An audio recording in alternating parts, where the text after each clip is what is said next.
I promise that these are the last two functions of this semester. So in chapter 4, we're going to look at two functions. One is called exponential.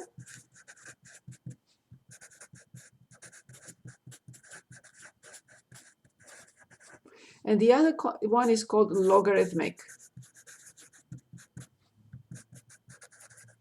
function. The reason why these two are together in the same chapter is because they are inverses of each other.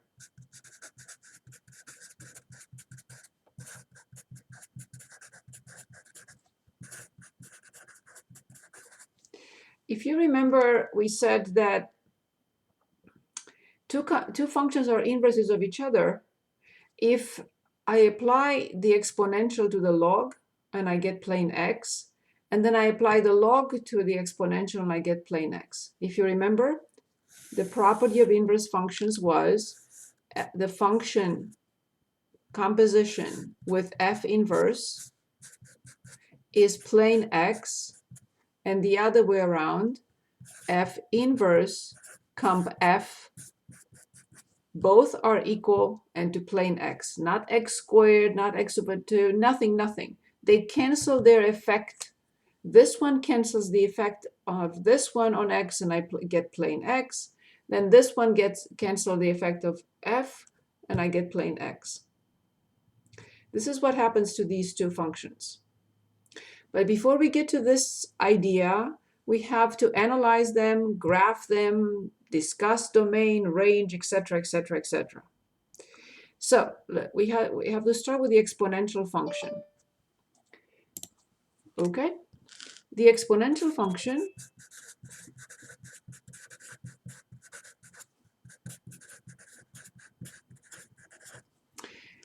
is called exponential because the variable is the exponent. This is just a number. This one is called the base.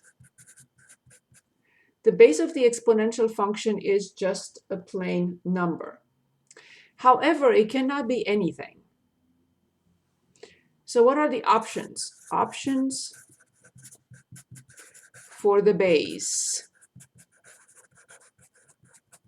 And there are only two possibilities. Possibility 1, a is strictly greater than 1. Not 1, 1.1, 2, 15, 100, anything. Above 1, not 1. The second option is a is a tiny number, positive between 0 and 1. Not 0, not 1. So the obvious question is now, why? Because the base can be 0. 0 raised to the 4th power is 0. The base can be 1. 1 raised to the 10th power is 1. Notice that there is no negative. Okay, but even negative 3 raised to the 4th power is 81. So how come that we exclude 0? Sorry, we exclude 1 and we exclude negative numbers from the base. Why I have to have a positive number that is greater than 1 or a positive number that is tiny, like 1/2, 1/3, 1/4, 1/5, between 0 and 1. Why? The reason is if we allow the base to be a negative number, 0 or 1, we will not be able to define the inverse function. The inverse function will not exist. So that is the main reason why the base is restricted. Not x.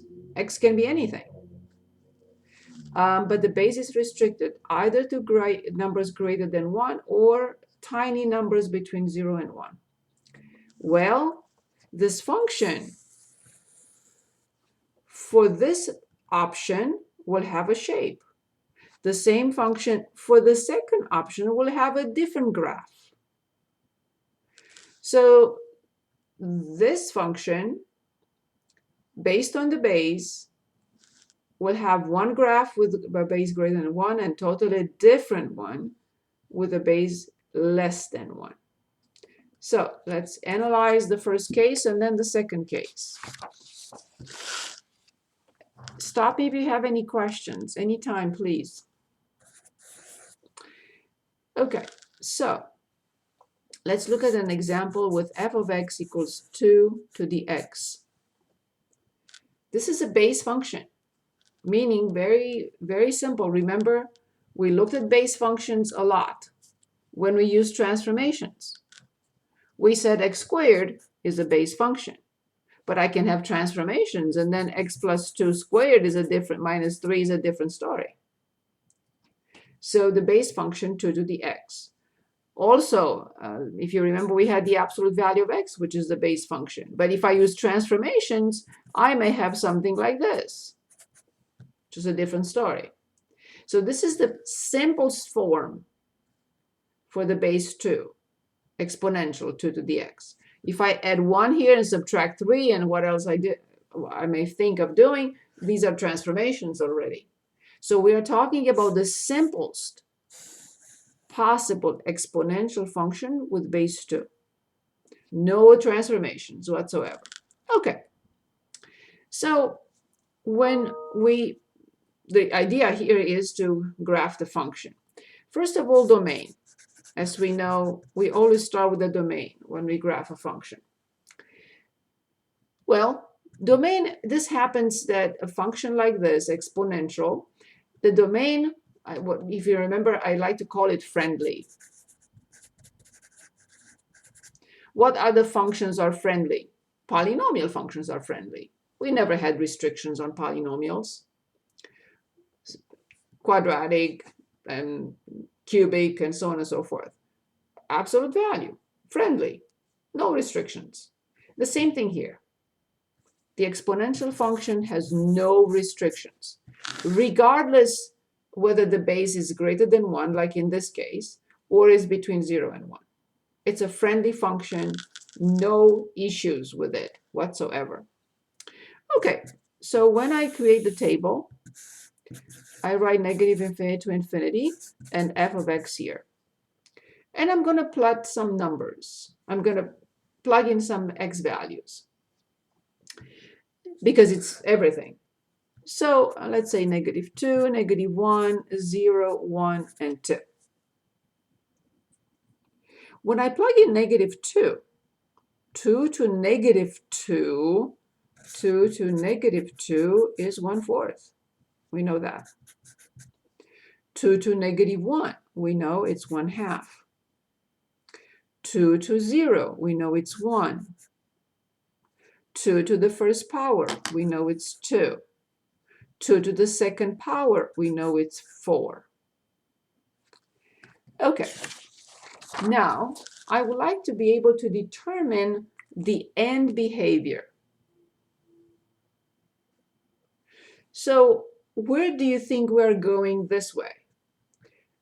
A quarter, a half, 1, 2, 4, 8, 16, 32, 128. Where am I going this way, in this direction?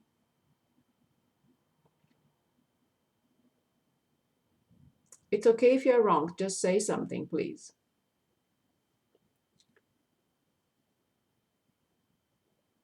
Where do you think this is going? Up. Say it again.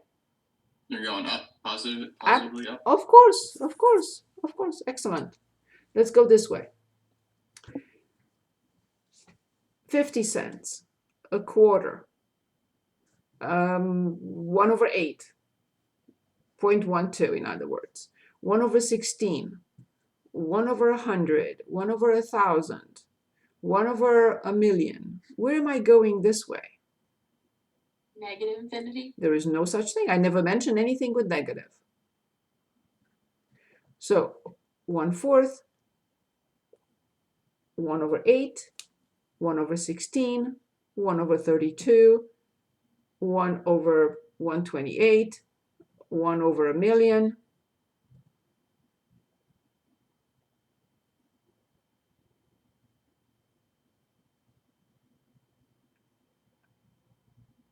I divide a cake by everybody on the planet. When I get to you, how much will you get from the cake?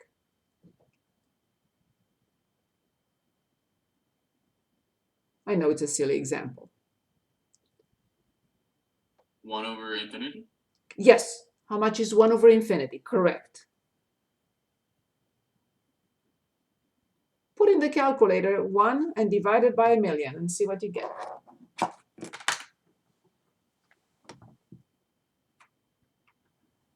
What do you get?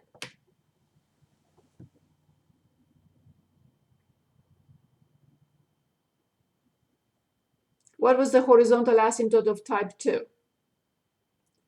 Rational functions. 1 over infinity. It will be 0. Exactly. Absolutely 0.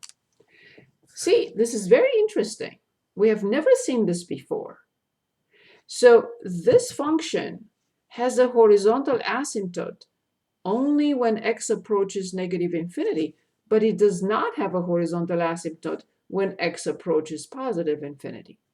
So y equals 0 horizontal asymptote at negative infinity only. Okay, let's picture this now. We are ready.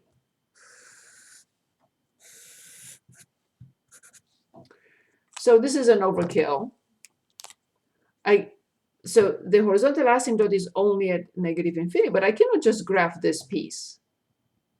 I have to graph the entire line. It's an overkill. It's already there. It's the x-axis. Okay, now I'm plotting the points. So -2, 1/4. -1, 1/2. 0, 1. 1, 2. 2, 4. This is an asymptote. It doesn't touch it.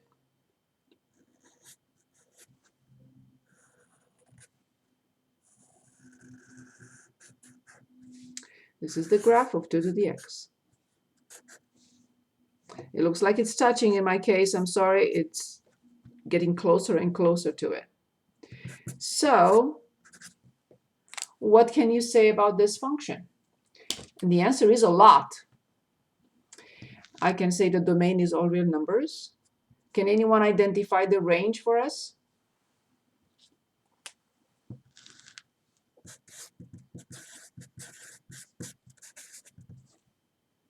Can anyone identify the range of this function, please? 0 to infinity. Very good, with a parenthesis. Good. Y equals 0 horizontal asymptote at negative infinity only. Okay. Is the function increasing or is it decreasing? Increasing? Indeed, everywhere. Very good. What about a x-intercept? Exists or not?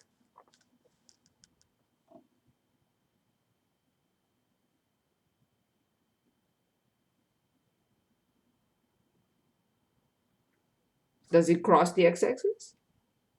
No. No, none. Very good. What about the y-intercept? Can anyone identify the y-intercept?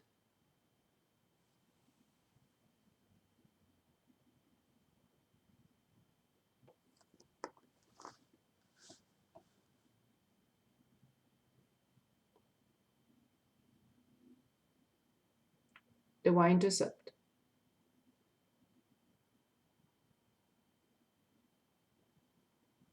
One. Yes, 0, 1. Very good. Here it is, 0, 1. Good. Is it 1 to 1? By the horizontal line test. Not the vertical. The vertical line test tells us if the graph is a function. By the horizontal line test, is the function 1 to 1?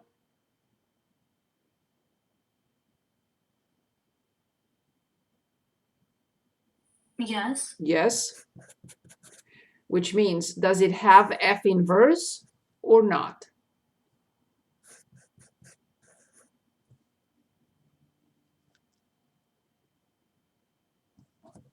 What did we say? Which functions have inverses or inverse functions?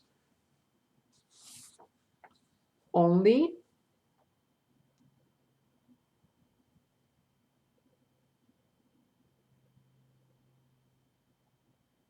which functions have inverses?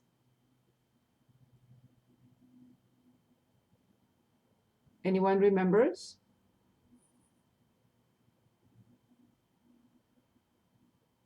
Would it be exponential and log? Exactly. So only one-to-one. That's why I was asking. Very good. So only one-to-one functions have inverses. If it weren't one-to-one, I would have said no, it does not have an inverse. So the answer is yes, because it's one-to-one. Okay, I know how to graph the inverse. I've done that before. So let's graph the inverse.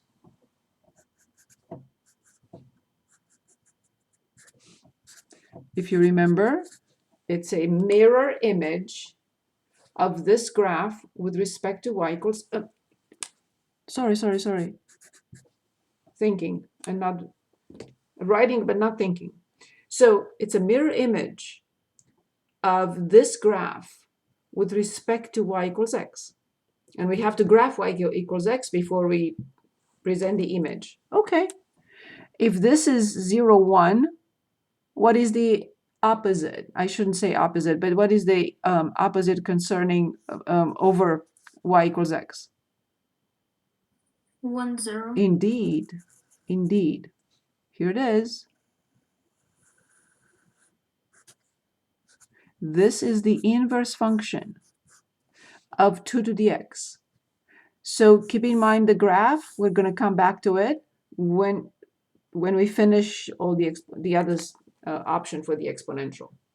So keep in mind, if this is increasing, its inverse is increasing.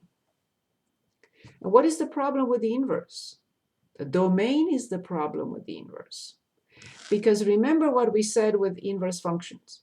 If this is the domain of a function and this is the range, the reverse, this will be the domain and this will be the range of the inverse function. So now this is no longer friendly.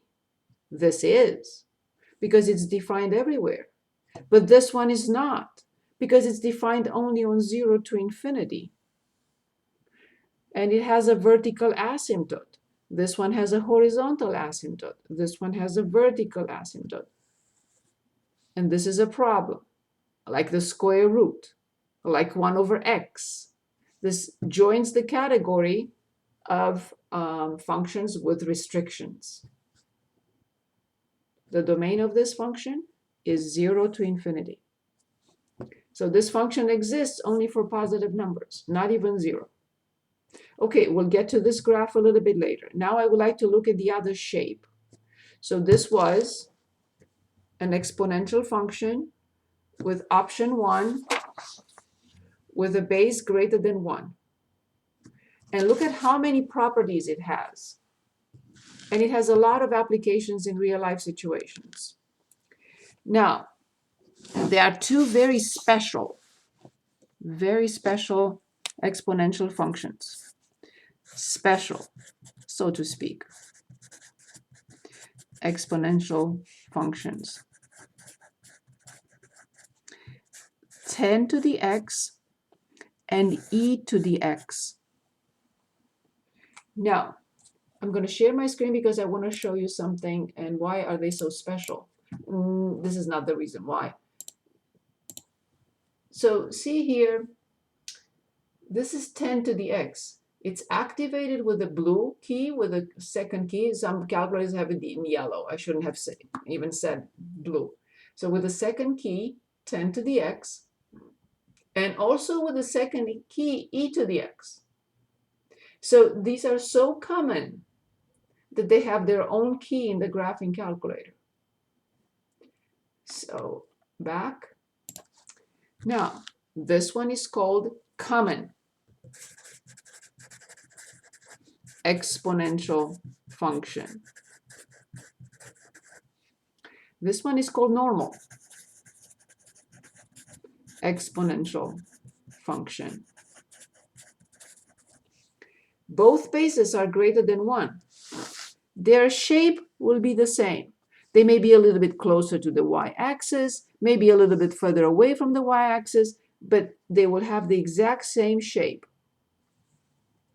So I'm just going to show quickly, also with the calculator, in y equals, I'm going to put these three functions: 2 power x, 10 power x, oh no, 10